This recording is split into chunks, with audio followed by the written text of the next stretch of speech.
बांग्लादेश की सियासत में एक ऐसा घटनाक्रम हुआ है जिसने सवालों की बाढ़ ला दी है। इस घटना के बाद बांग्लादेश की सियासत में कोहराम मचा हुआ है और हर तरफ बस सवाल है, लेकिन उनका जवाब कोई नहीं जानता। तो आज की स्पेशल स्टोरी में कुछ सवालों के जवाब ढूंढने की कोशिश करेंगे और बताएंगे आपको बांग्लादेश की पूरी कहानी। नमस्कार, कैपिटल टीवी की स्पेशल स्टोरी में आपका स्वागत है। मैं हूं आपके साथ हर्ष भारद्वाज।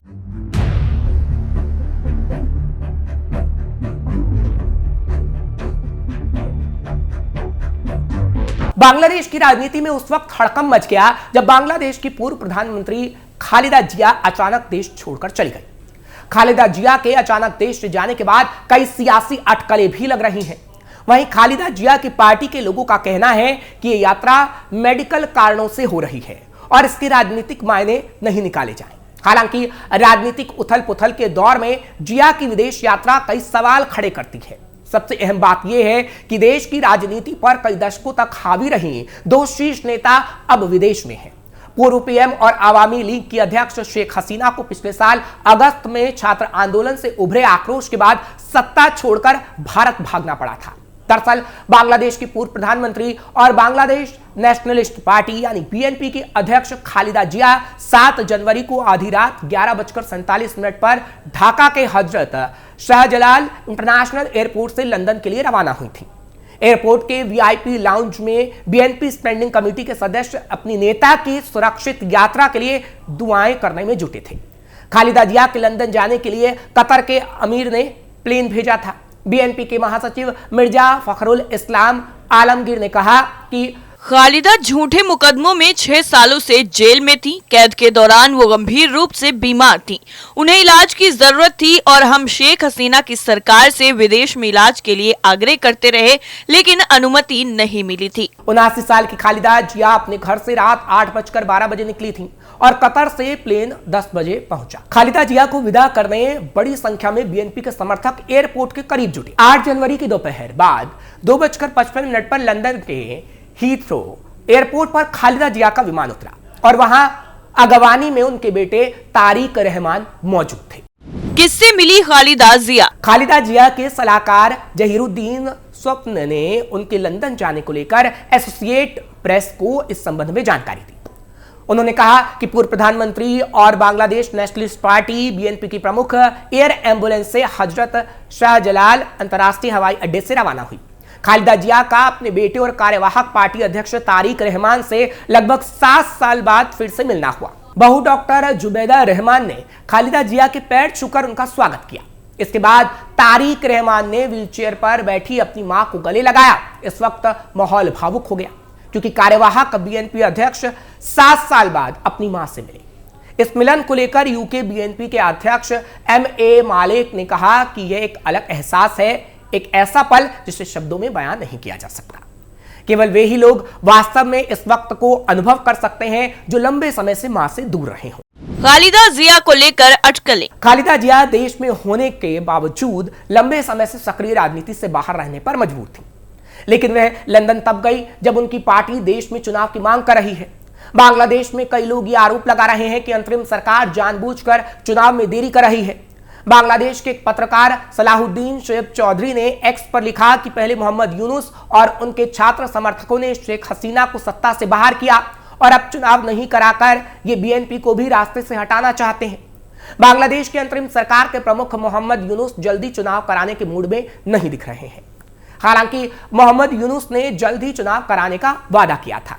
अब अंतरिम सरकार का कहना है कि चुनाव सुधारों के बाद ही चुनाव करवाए जाएंगे। इससे पहले खालिदा जिया 2017 में 15 जुलाई को आंख का इलाज कराने लंदन गई थी। अतीत के अनुभवों और राजनीतिक संदर्भों को देखते हुए सवाल उठ रहा है कि अब खालिदा जिया वापस आएंगी या फिर नहीं। बीएनपी की स्टैंडिंग कमेटी के सदस्य डॉक्टर मुशर्रफ हुसैन ने BBC बांग्ला से कहा, हम उम्मीद करते हैं कि खालिदा जिया इलाज से ठीक होने के बाद देश का नेतृत्व करने आएंगी।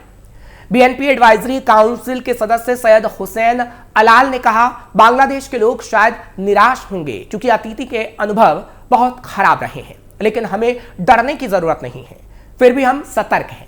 ढाका यूनिवर्सिटी में लेक्चरर जुबैदा नसरीन कहती हैं, खालिदा जिया की पार्टी में तनाव का मुख्य कारण है कि लंदन ट्रिप को राजनीतिक संदर्भ में देखा जा रहा है। पार्टी नेताओं के बीच इस सवाल पर सबसे ज्यादा चर्चा हो रही है कि क्या खालिदा जिया इलाज के बाद सामान्य तरीके से वापस आ पाएंगी या वापसी में दिक्कत होगी।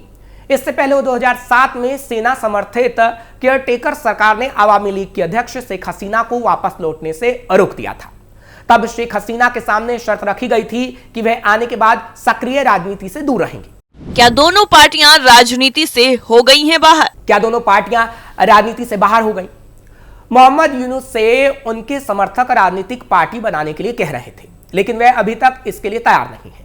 5 अगस्त 2024 को शेख हसीना बांग्लादेश छोड़ भारत आ गई थी और तब से अंतरिम सरकार की कमान मोहम्मद यूनुस के पास है। मोहम्मद यूनुस को सेना का भी समर्थन हासिल है। बांग्लादेश के 2 प्रमुख नेता देश से बाहर हैं। पिछले साल 5 अगस्त से शेख हसीना भारत में है और खालिदा जिया भी अब लंदन चली गई हैं। खालिदा जिया ने इलाज के लिए बांग्लादेश तब छोड़ा है जब अंतरिम सरकार के करीबियों ने नई राजनीतिक पार्टी बनाने की प्रक्रिया को शुरू कर दिया है।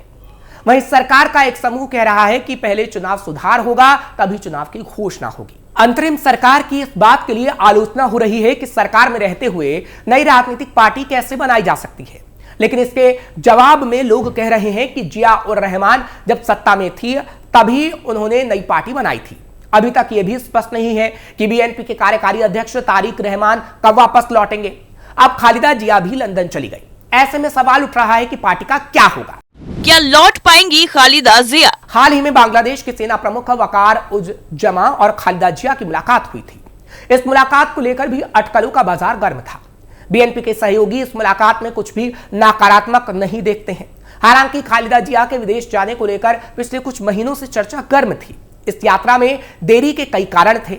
खालिदा जिया देखना चाह रही थी कि देश की राजनीति किस करवट जाती है। बीएनपी के सीनियर नेताओं का कहना है कि खालिदा जिया इलाज के लिए गई हैं और इसे सियासी चश्मे से नहीं देखना चाहिए। खालिदा जिया के बेटे, बहू और उनके बच्चे भी लंदन में ही रहते हैं और इनकी मुलाकात भी वर्षों से नहीं हुई थी। जुबैदा नस्वीन कहती हैं, बांग्लादेश में अभी राजनीतिक पार्टियों की नहीं चल रही है। ऐसे में खालिदा जिया के लंदन जाने पर कई तरह की बातों को हवा मिल रही है। आवामी लीग पूरे सियासी परिप्रेक्ष्य से गायब है। ऐसे में बीएनपी सबसे बड़ी पार्टी है।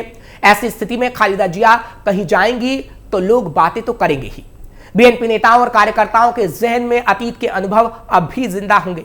बीएनपी एक तरफ जल्द चुनाव की मांग कर रही थी और दूसरी तरफ खालिदा जिया लंदन चली गई।